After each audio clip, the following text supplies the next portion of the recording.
please take it away. Thank you, Rabbi. Hello, everybody. Thank you, everyone. So nice to see everybody joining us for this pre-Pesach.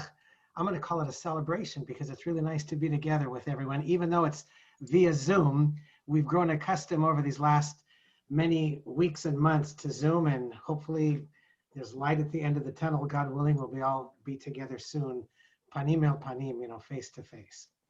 What I'd like to touch upon this evening is just some thoughts about Pesach and some of its associated liturgy. But first, let me ask you just about a thematic component of Pesach. Did you ever wonder why on Pesach it's not a complete celebration and expression of freedom? After all, the main theme of Pesach is our exodus from slavery, getting out of Egypt and becoming a nation. Yet, Passover happens to be one of the most restrictive and disciplined holidays that we have on the Jewish calendar. Instead of eating matzah, which is not so tasty to everybody, why aren't we celebrating with strictly leavened products? Since we're out of Egypt, since we're no longer slaves, why don't we have the best delicacies made from flour, the finest flour, and the finest chefs and the finest bakers? Why is the study of the Haggadah and telling over the story so critical? Why aren't we out celebrating similar to New Year's Eve, or in modern day times, Yom HaAtzmaut, Israel Independence Day, or something just of the greatest celebration? So I think, and this is speculative, but I think it might have something to do with the fact that with freedom, which is what we are here celebrating, comes responsibility. We aren't the kind of people, we aren't the kind of nation that as soon as we're set free from somewhere that was, Rachamana lehatzilan, from terrible bondage, that now we just celebrate and forget everything willy-nilly and just do whatever we want. There has to be structure. There has to be order. And lo and behold, what do we call the night of Pesach? It actually has an order, a seder. And we have to have law and order. And it's not unbridled havoc. It's not like we're junior high school students and we finished the last day of school. And I believe this whole attitude is really emblematic of who we are as a Jewish people and a Jewish nation. And leaning over to the, no pun intended with leaning, but turning over rather to the liturgy, what we have on Pesach are some of the most beautiful music. And if you could just imagine with me for a moment, if someone were to make a documentary of the United States of America and the great country in which we live and the freedoms that we enjoy and the liberties that we enjoy, I think in the background would be playing not music from the 2020s or from the 2019s or from the 21st century at all. Rather, I think during this documentary, the music that we would be hearing is perhaps the Star-Spangled Banner or America the Beautiful, or something very indicative of the music that came into being with the founding of the country. And similarly with our liturgy, the music that we have for all of our holidays, and specifically Pesach, is the music that touches our hearts and touches our souls, that at probably one time in history, it had a certain kind of meaning and had a certain relationship to the holiday. We might not have that exact connection because we weren't around when the music that we sing in synagogue for Pesach was composed. But we do have it in our collective memory as children, personally speaking, growing up in the synagogue, when we hear certain music for Pesach, we are clearly reminded of all of the nuances of Pesach, the food, the feeling of celebrating freedom, reciting the Haggadah at our grandparents' home. And so I've put together, and hopefully to give you a kind of a mini lesson or a mini demonstration of a very beautiful liturgical piece that, in my mind, always has a Passover, Pesach, ta'am, nature to it, a taste of Pesach just by hearing. And I think for those of you who have been in our synagogue for many years, or even over the past few years, I think you will hopefully agree. Let me just take you to this screen here, which I'd like to share with you. Can everybody thumbs up if you can see the screen, I hope? Okay, great. So this is the opening, psalm on every single night of Pesach. But on the first night of Pesach, it is sung in the most involved musical pattern, involving very uniquely 3 makamim, 3 lines, and different syllables actually have a different makam. For those of you not familiar with makam, a makam is a musical scale within a very defined musical range of notes. And as long as and it's mostly improvisation, but the scale itself is very defined. Again, not going into it with too much detail because we can get weighted down, but I just wanted to provide this. This is Psalm number 107 from the book of Tehillim, which was written by David HaMelech, King David.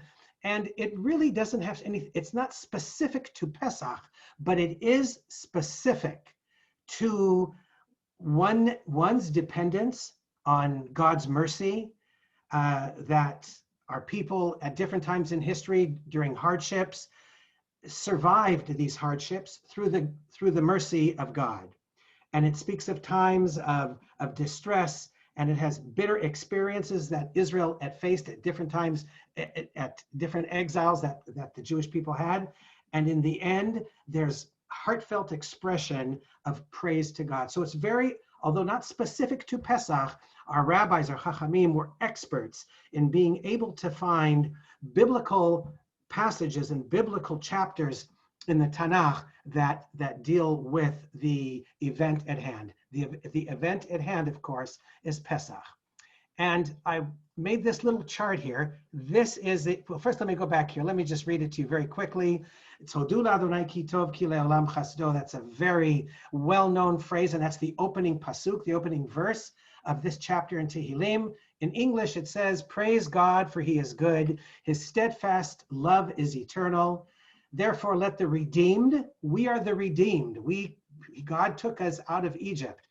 "Those he redeemed from adversity, whom he gathered in from the lands, from east and west, from the north and from the south." Clearly, it's not talking about Egypt, perhaps, the Babylonian exiles, but it certainly is apropos to Pesach, where we were redeemed from Egypt and we're taken out of bondage and brought into freedom. And the music is, here are the different makamim by each stanza. And I guess I'm doing this also to perhaps foster an appreciation of the music and the intricacies that were put in to this composition that I remember as a child listening to it, but never really appreciating it until, of course, I studied it and learned it and perform it on Pesach, or recite it and sing it on Pesach. And as you can see, the first pasuk is in Makam Isfahan. By the way, all of these names are the names of the Makamim in the Sephardic musical modes. I believe, if not all of them, most of them are names of cities in Iran. Isfahan is a city in Iran. Hijaz is a city in Iran, and I think Husseini is, I don't know if it's a city in Iran, but it certainly is an Arabic name that we probably all have heard.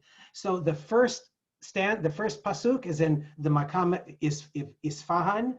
Then the second 3 words, it shifts to Husseini. And the reason I separated them is so to train not only my ear, but to train your ear so you can listen carefully, and you will hopefully see the musical modulation, the musical change that happens at each one of these words. And if you see the fourth line down where it says it's just actually 2 syllables, u, me, 1, 2, 3, 4, it's makam hejaz with just 2 syllables.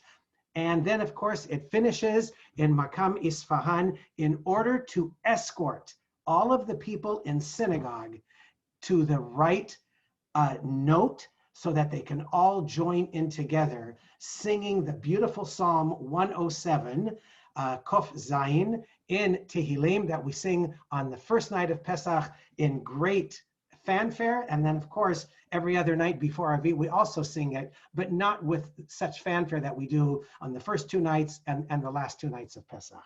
So without further ado, I'm not going to sing this live. I actually recorded this this afternoon so I can listen to it with you and follow the lines without having to concentrate on the singing myself, rather to have all of us listening it together.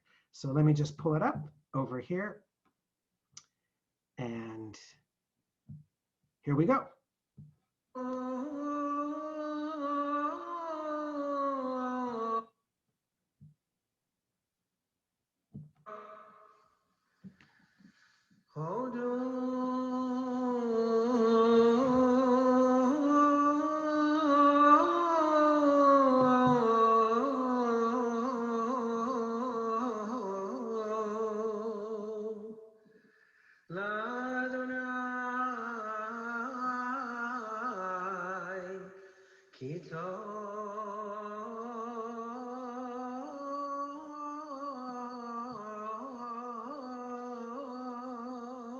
It's only 2 minutes, don't worry.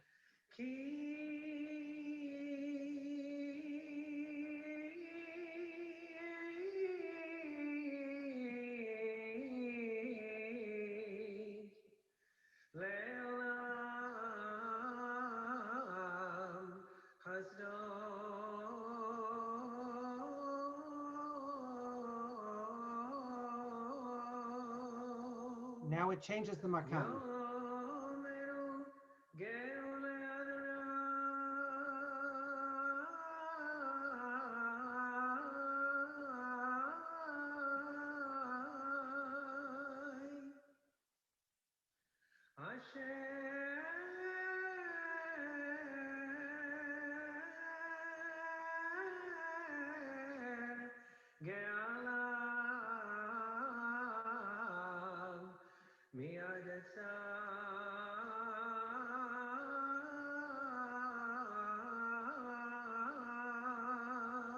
Another switch.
So that is the introduction to the community singing, and that, to me, obviously, growing up in the synagogue, it very much has a component of nostalgia, but it also has a great association with everything that is Pesach, because it's been uh,